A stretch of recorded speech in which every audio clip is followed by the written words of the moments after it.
ಒಂದು ಕುಟುಂಬಸ್ಥರಿಗೆ ಸಾಥ್ ಕೊಟ್ಟಿದ್ದೀರಾ ಹೇಳಿ. ಇಲ್ಲ, ಪ್ರತಿ ವರ್ಷ ಜನ್ಮದಿನೋತ್ಸವದ ದಿವಸ ನಾನು ಬಂದೇ ಬರ್ತೀನಿ.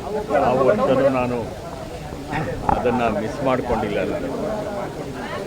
ಡಾಕ್ಟರ್ ರಾಜ್ಕುಮಾರ್ ಅಂತ ಅಂದರೆ ಅದು ಕೇವಲ ಸಿನಿಮಾ ಕಲಾವಿದರು ಅಂತ ನಾನು ಭಾವಿಸ್ಕೊಂಡಿಲ್ಲ.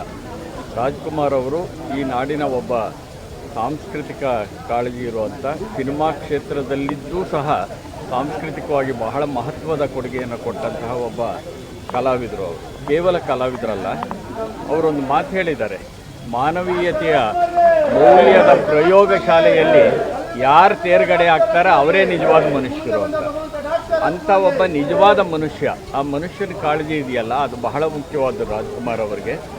ಅವರ ಸಾಮಾಜಿಕ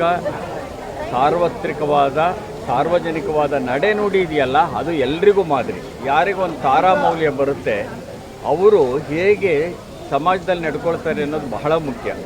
ರಾಜ್ಕುಮಾರ್ ಅವ್ರ ಬಗ್ಗೆ ನಾನು ಯಾವಾಗಲೂ ಒಂದು ಮಾತು ಹೇಳ್ತೀನಿ, ಸರಳತೆಗೆ ಸಂಪತ್ತಿನ ಸ್ಥಾನವನ್ನು ದೊರಕಿಸಿಕೊಟ್ಟವರು ಡಾಕ್ಟರ್ ರಾಜ್ಕುಮಾರ್ ಅವರು, ವಿನಯಕ್ಕೆ ವಿದ್ವತ್ತಿನ ಸ್ಥಾನವನ್ನು ದೊರಕಿಸಿಕೊಟ್ಟವರು ಡಾಕ್ಟರ್ ರಾಜ್ಕುಮಾರ್ ಅವರು.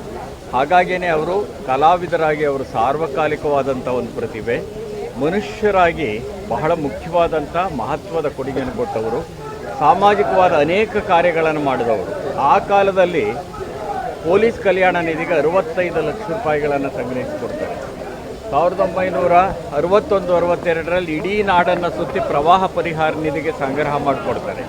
ಸರ್ಕಾರ ನಿರ್ಮಾಣ ಮಾಡಿದ ರಂಗಮಂದಿರಗಳಿಗೆ ಸಂಗೀತ ಸಂಜೆಯಿಂದ ಅನೇಕ ಕಾರ್ಯಕ್ರಮಗಳನ್ನು ಕೊಡ್ತಾರೆ.